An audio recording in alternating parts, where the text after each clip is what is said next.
Hello and welcome back to my YouTube channel. कसे आहात तुम्ही सगळे? आय होप सगळे मजेत असणार.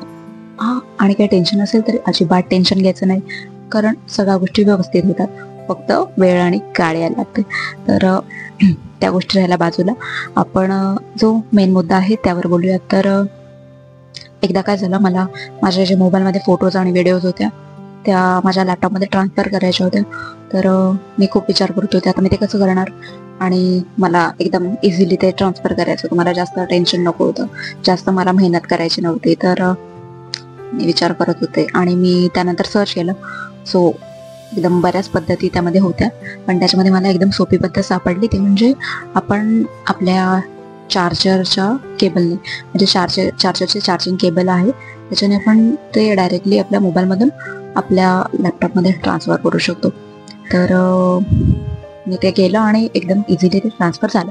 तर मला ती पद्धत तुमच्यासोबत सुद्धा शेअर करायची, जेणेकरून तुम्हालाही तुमच्या मोबाईलमधले फोटोज आणि व्हिडिओज जे आहेत ते तुमच्या लॅपटॉपमध्ये ट्रान्सफर करायला मदत होईल. तर जास्त वेळ न घालवता आपण डायरेक्टली बघूयात आपण ते कसं करू शकतो.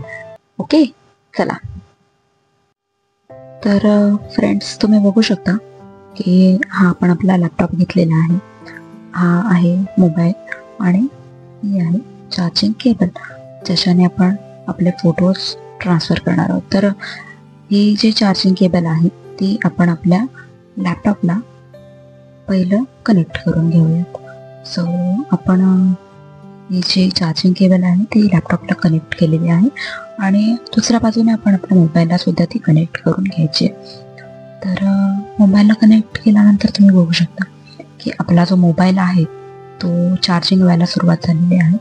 तर तुम्हाला तुमचा फोन ओपन करायचा आहे आणि नोटिफिकेशन बार जे आहे ते स्क्रोल डाऊन करायचं आहे. इथे तुम्ही चार्जिंग दिस डिव्हाइस बाय USB असं बघू शकता. तिथे तुम्ही सिम्पली क्लिक करायचं आहे आणि खाली तुम्हाला काही ऑप्शन्स बघायला मिळतील, जसं की no data transfer, file transfer या अँड्रॉइड ऑटो आणि ट्रान्सफर फोटोज. तर आपल्याला फोटोज ट्रान्सफर करायचे आहेत, त्यामुळे आपल्याला ट्रान्सफर फोटोजवरती क्लिक करायचं आहे.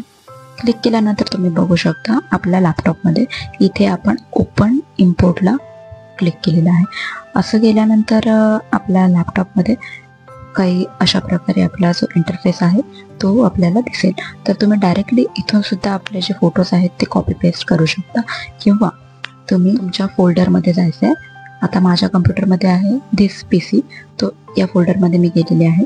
इथे तुम्ही बघू शकता जो तुमचा मोबाईलचं नाव आहे तो इथे तुम्हाला शो होईल. जसं की माझ्या मोबाईलचं नाव आहे Redmi Note 11, ते इथे दिसत आहे. तर इथे तुम्हाला क्लिक करायचं आहे. त्यानंतर इंटरनल स्टोरेजवरती क्लिक करायचं आहे आणि आपले जे फोटोज किंवा व्हिडिओज असतील ते साधारणतः DCIM या फोल्डरमध्ये असू शकतात. तर ते ओपन केल्यानंतर तुम्ही बघू शकता की जे माझे सगळे फोल्डर्स आहेत जे मोबाईलमध्ये होते ते इथे मला शो होत आहेत. तर या सगळ्या फोल्डर्सपैकी मी माझा जो कॅमेरावाला फोल्डर आहे तो तुम्हाला ओपन करून दाखवते. तर फ्रेंड्स, तुम्ही बघू शकता की हा फोल्डर ओपन केल्यानंतर माझ्या कॅमेरा या फोल्डरमध्ये जे फोटोज आणि व्हिडिओज आहेत ते सगळे फोटोज आणि व्हिडिओज इथे लोड व्हायला स्टार्ट झालेले आहेत. जर फोटोज किंवा व्हिडिओज जास्त असतील तर लोड व्हायला थोडा टाईम लागू शकतो. इथे ही ग्रीन लाईन तुम्ही पाहू शकता, जे की आपले फोटोज इथे लोड होत आहेत. तर तुम्हाला यामध्ये एखादी फाईल शोधायची असेल, एखादा फोटो किंवा व्हिडिओ शोधायचा असेल तर डायरेक्टली बाजूला इथे सर्च ऑप्शनसुद्धा आहे. सो तिथे तुम्ही क्लिक करायचं आहे आणि सिम्पली त्या व्हिडिओ किंवा फोटोचं नाव इथे टाईप करायचं. तर मी तुम्हाला सिम्पली दाखवते की आता माझ्या एका व्हिडिओला सर्च करायचं आहे. तर VID असं मी टाईप केल्यानंतर बघू शकता की इथे ज्या व्हिडिओज आहेत त्या इथे आलेल्या आहेत. त्यानंतर आपण परत जाणार आहोत मागे आणि इकडे तुम्ही बघू शकता हा जो फोल्डर आहे त्यामधले फोटोज आणि व्हिडिओज ते अजून सुद्धा इथे लोड होत आहेत. तर तर फायनली सर्व फोटोज जे आहेत ते इथे लोड झालेले आहेत. तर या फोटोजपैकी आपण एक फोटो इथे सिलेक्ट करूयात. तर हा फोटो जो आहे तो मी इथे सिलेक्ट केलेला आहे. ठीक आहे, तर हा फोटो जो मी सिलेक्ट केलेला आहे त्या फोटोला मला माझ्या लॅपटॉपमध्ये कॉपी करायचं आहे. तर सिंपल या फोटोला आपण क्लिक करायचं आहे. इकडे कॉपी म्हणून तुम्हाला ऑप्शन दिसेल, त्याच्यावरती तुम्हाला क्लिक करायचं आहे.